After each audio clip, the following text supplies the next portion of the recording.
Hi everyone, welcome to Birds of Geek, episode 8. As ever, I'm Amy, and with me is Anthony. Hello. And Barry. Yo. And yes, I think there's been a little bit of delay than we usually like to try and get up a bit frequently, but me and Anthony have been busy helping out at LFCC, and Barry's been doing his awesome writeriness, so that's where we've been. But we have read comics, so we're ready to talk about comics. I've also been rebuilding my computer. Well, yeah. I've also been rebuilding the Great Wall of China, but that's a story for another day. Yeah, that's probably a longer story than we have time for. Okay. Now, anyway. Right. Anthony, do you want to start today, please? Not really. Tough. Oh, okay. God, it's like being married or something, this. So, what have I been reading? So, the one I want to talk about is Dynamite comic. And we have mentioned the series before because I absolutely love it on the whole. It's James Bond Origin, which is, as the title suggests, an origin story for James Bond 007. Although quite interestingly and quite well done, actually. I hadn't noticed till now, but there is no 007 at all on the cover anyway. It's just James Bond Origin, which makes a lot of sense because it's set before he becomes a double O agent. It's actually how he sort of becomes to be involved in the secret world, as it were. And I was kind of expecting this to be sort of a prequel for the Dynamite comics ongoing, which has been, up until now, it's sort of been set in the present day, and it's kind of like a different take on Bond, which is very much influenced by the films and stuff, but it's its own world while still having callbacks to the books as well. But this is actually, it's set during World War II. So it's like an origin to the Fleming Bond. Okay. Or a Bond of that era. And I didn't really expect to like this at all, if I'm honest, because I don't like origins for the sake of origins, which is kind of what it almost felt like. And two, it sort of annoyed me, but then really quickly redeemed itself because it's set in the war. Now it's sort of like in the James Bond biography, you find out that Bond, he lied about his age, joined the RNVR early. So he wasn't actually, he wasn't in the Royal Navy, but he was in the Royal Naval Voluntary Reserve. So he still served on ships and did all that stuff, kind of thing. But in this, what actually happens is in 1941, he's on a school trip at the Clydebank shipyards during the Clydebank Blitz, as it became known, and the events of that trigger him sort of signing up for military service, which is all cool, but very quickly he essentially gets sort of singled out and sent on a special training program, which is quite clearly like the precursor to sort of the MI6 of the Bond world kind of thing, or Secret Intelligence Service, which kind of irritated me because in the official biographies and the way Fleming presents it, it's basically he serves in the war and is then invited to join SIS afterwards. However, it's really well done in here, and it's kind of almost like it's not really SIS that he's part of at this point. It's just like a secret commando unit almost, and he's kind of he's getting orders from this from the side, as it were, not from the direct chain of command in the Royal Navy. So he's still serving in the Navy throughout the war, while still basically being like the submarine he serves on will be posted somewhere, and he'll have to go on land and do whatever mission he's on, sort of thing. So I actually quite liked that. And it was almost like, despite myself, it was kind of like I'd gone into this thinking, oh, God, this is starting to really irritate me now. And then all of a sudden I was like, no, you know what? This is just really cool. And it's fun. And it works within the kind of the, in inverted commas, proper backstory of Bond. It does work. So the writing of it is written by Jeff Parker, with art by Bob Q, colours by... Give me 1 second because there are 4 colorists. So we've got colours by Bob Q, Bob Quinn for issues 1 to 4, Rowan Stevens issue 5, Jordan Boyd issue 6, and then there's also a mini comic adventure which was published in Playboy magazine, which is coloured by Jordie Bellaire, and letters by Simon Bowland. So it's really nice. The artwork's great. Bond does look like what I picture Bond to be, and how he's described in novels. So it's that kind of like that kind of classic kind of Hoagie Carmichael kind of good looks, not your Sean Connery. He's not a big bloke. He's not a Roger Moore. He's just a good looking but almost grey man kind of good looks, if you know what I mean. Someone who you'd see and think, wow, they're good looking, but then you wouldn't necessarily be able to describe them, if you know what I mean. Yeah. So he looks really cool. The action flows really well in it. Both the writing and the artwork. There's a couple of issues which are set on a submarine, basically having a duel with a German warship and there's like, you know, underwater mines and depth charges and stuff. But as you get that whole kind of, you know, that wartime submarine feel of that claustrophobia and that, you know, don't make a noise kind of element to it that really comes through in both the writing and the artwork. It's really, really well done. And yeah, there's a couple of ridiculous sequences with the chain of events that go on, but it's, you know, it's a Bond comic. You would want there to be. Exactly. You know, you wouldn't want there to not be. And the other great thing is that the final issue, so issue 6, he's on a mission which doesn't necessarily go as well as we would expect a Bond mission to go. So it's quite clearly a bit of a learning experience for him and a bit of a trigger point for the character. And it's really nice. It's really well put together, as I say. But the artwork and the colours are superb. The writing's really clever. And I say, despite myself, I enjoyed it. I was all kind of setting myself up to not like it just purely because it's an origin story. I don't need that. And then it's, oh my God, it's going to be contradicting everything that is, and again, in inverted commas, factual, because, you know, I'm that kind of geek kind of thing. But no, it fits in really well. And I could quite happily slot this in and then go on to read the Fleming novels, or slot this in and read and even watch, you know, the Sean Connery Bond films. You know, I could do that quite happily. It's quite a nice little thing that you can accept as being an official, in inverted commas, backstory for Bond. So yeah, it's really clever, really well written, and I'm looking forward to the next trade collection, because I don't think really Dynamite have put a foot wrong with the Bond stuff so far.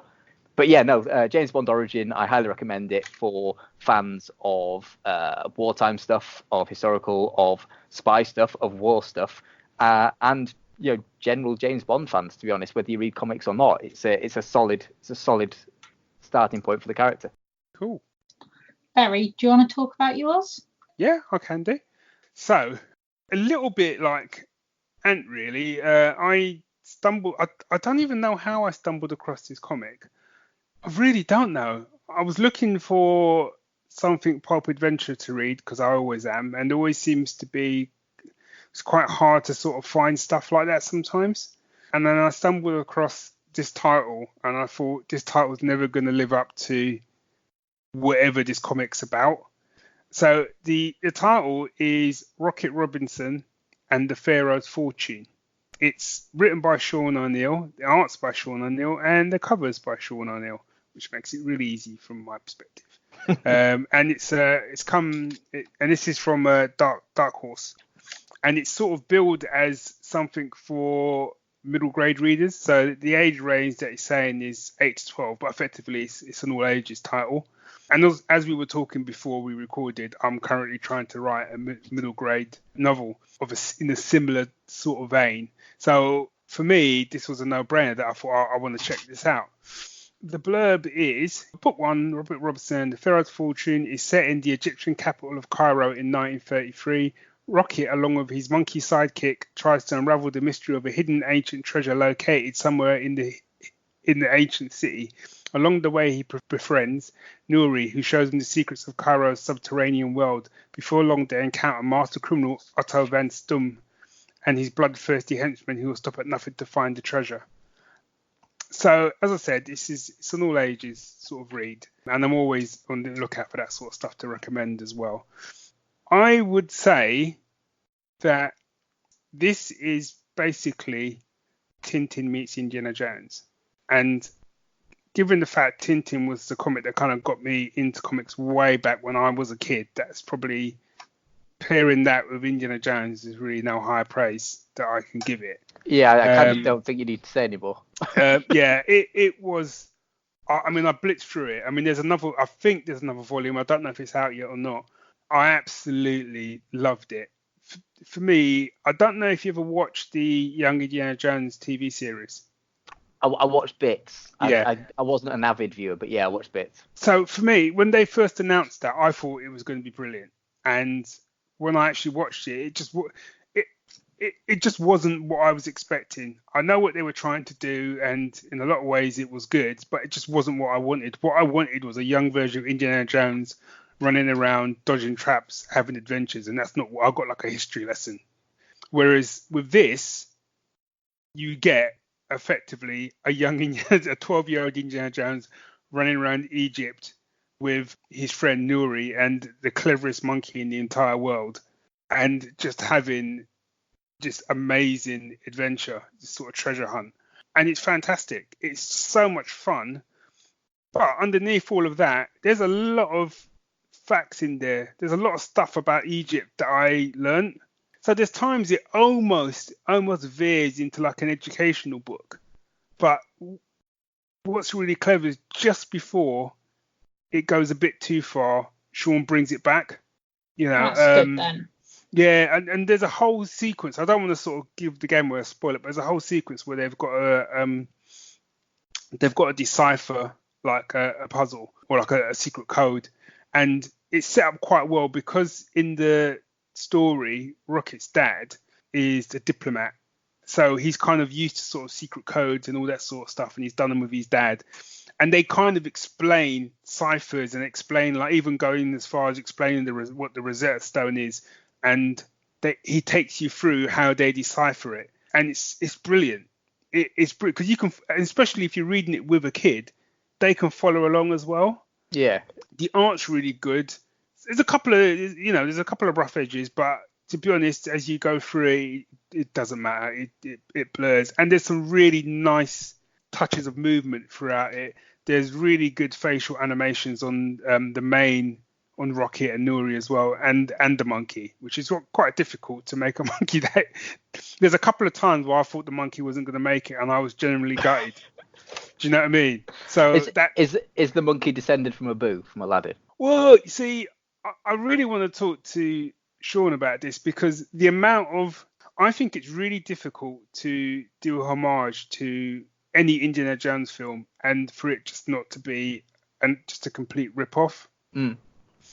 But what he's been able to do, which is very similar to what Steve Mooney did with Half Past Danger, was he was able to craft his own story, but yet have these little nods to Indiana Jones, where if you're an Indiana Jones fan, you would literally look at a panel and go, yep, I know what you've done there.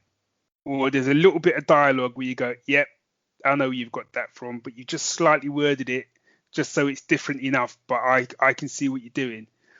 And even his dad, Rocket's dad, he looks like Harrison Ford, but he looks like Harrison Ford when he's done up as Professor Henry Jones, not when he's Indiana Jones. So he's also clean cut. He's clean cut. He's got a suit. He wears glasses, but he looks like Harrison Ford. I see what you mean. I'm just looking through the preview pages. Do you see what I mean? Yeah. He does, doesn't he? It's not me, is it? No, especially I just look at like there's a panel with him on the train, and it's like it's just got him there on the facial front, and it's. And also as well, towards there are some traps they've got to dodge, but the traps are really inventive, and again are in keeping with what's going on. So for me, this is everything that young Indiana Jones should have been. If you love Tintin, pick it up. If you loved it, do you remember the Rainbow Orchid comics, graphic novels? Yeah. Again, the art style is kind of a similar vibe to that. And obviously that was an adventure comic. So again, if you like that, pick it up. If you're looking for something for, kids between 8 and 12, definitely check it out. Yeah, it's a fun, fast read. It's 240. I've got it down as 240 pages. So you get a lot of bang for your buck as well. 248 according to the website.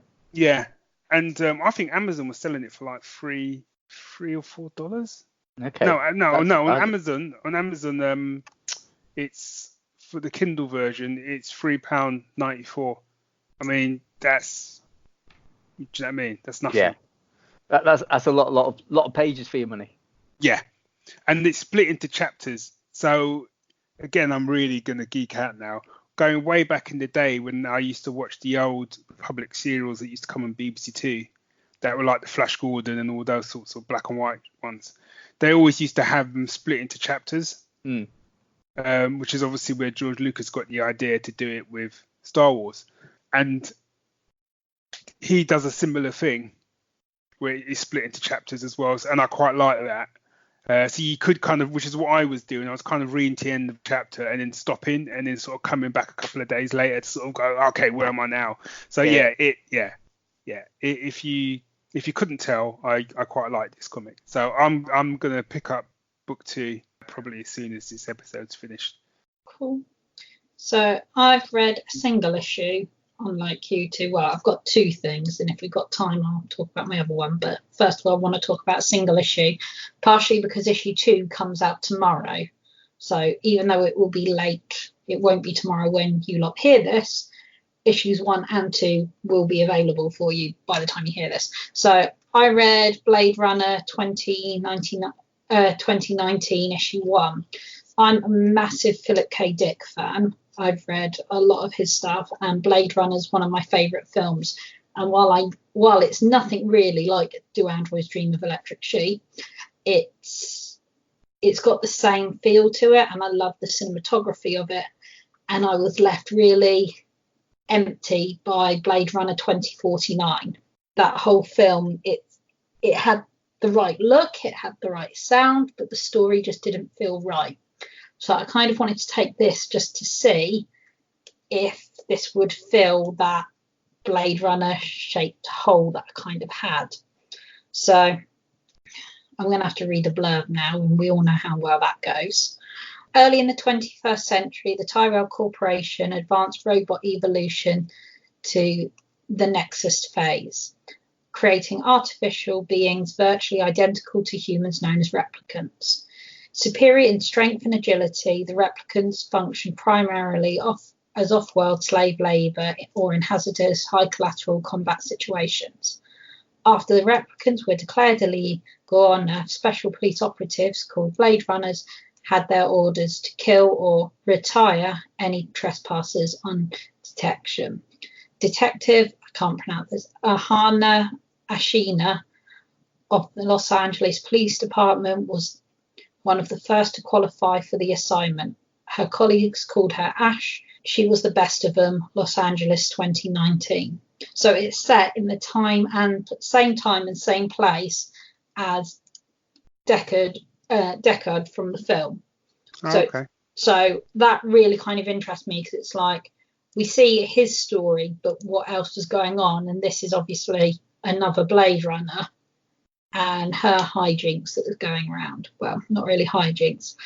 Written by Michael Green and Mike Johnston, who I think Mike Johnston was involved in the 2049 screenplay. And the art is by Andres Guinaldo and coloured by Mark Lesko. I really liked it. It's made me want to read the second issue tomorrow when it comes out, and it's all subscribed.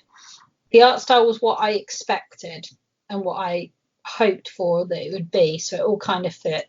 The story is Ash takes out a replicant, goes to meet up with her boss. Her boss gives her a new mission involving a supposed kidnapping of a rich bloke's wife and daughter. We don't know if it is kidnapping or not by the end of the first issue. We know that it's not all that it seems, but Ash doesn't know, because it's kind of playing out in 2 stories. So we're seeing Ash, and then we're also seeing a little bit late on of the wife and the daughter, which is interesting.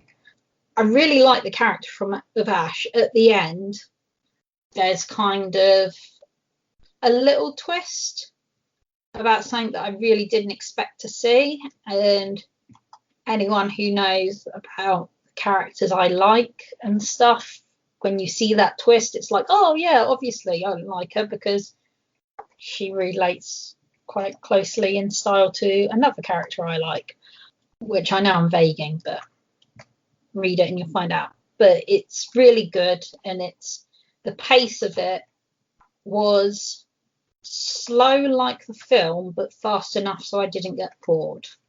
Does that make any sense at all? Yes. Yeah, because the film, I find the original Blade Runner, I find it quite a slow film. Yeah. but it's got a rhythm to it and a pace to it that keeps you into it. I've never got through it. I've always fallen asleep while I've been watching it. Yeah, well, no one's perfect.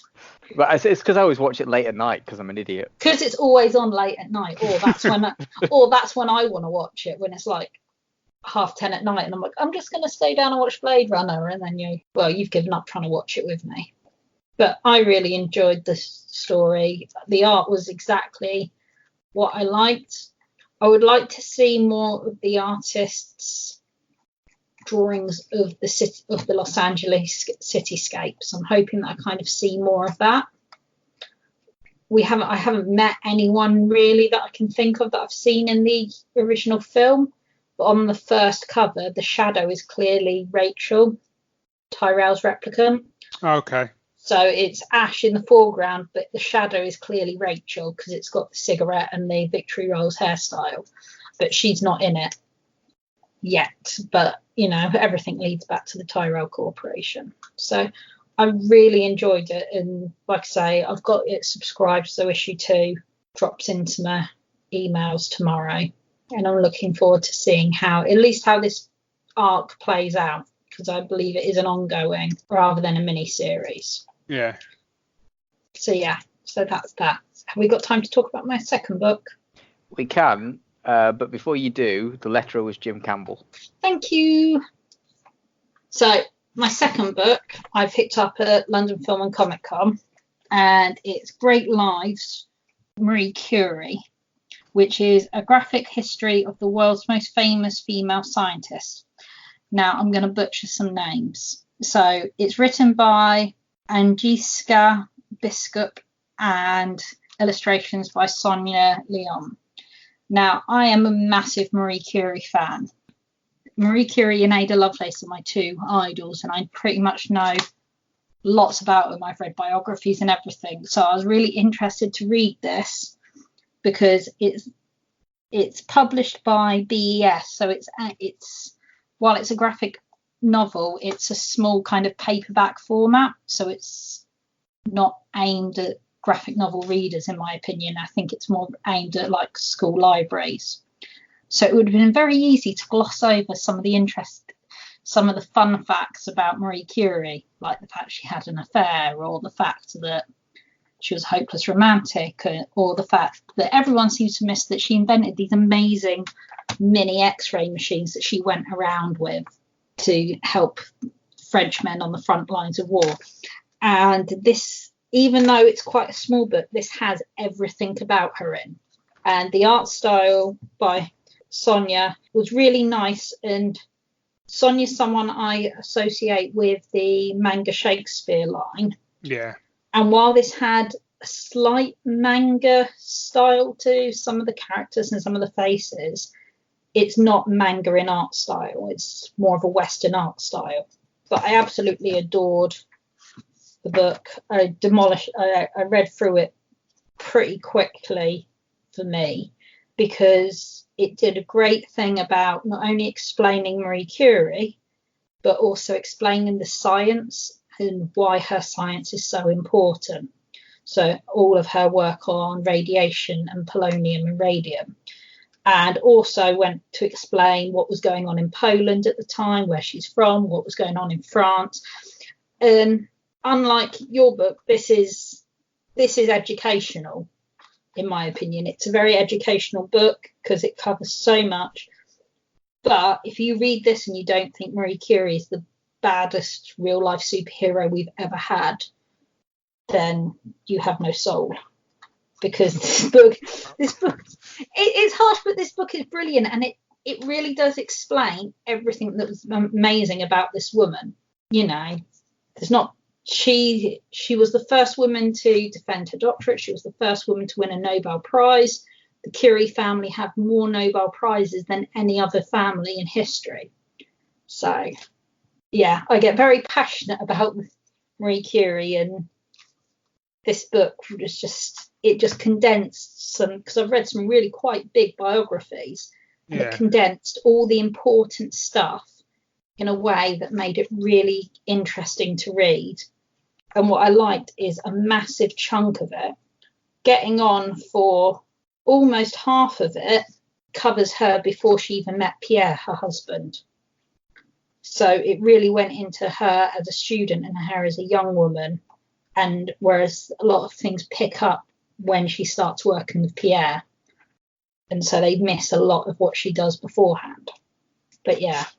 But I think, again, though, I think that what that goes to show is a little bit like last episode when we were talking about Stand in Your Power and even some of the titles we've talked about today. Again, it's this whole thing of showing comics as a medium and showing that comics can cover,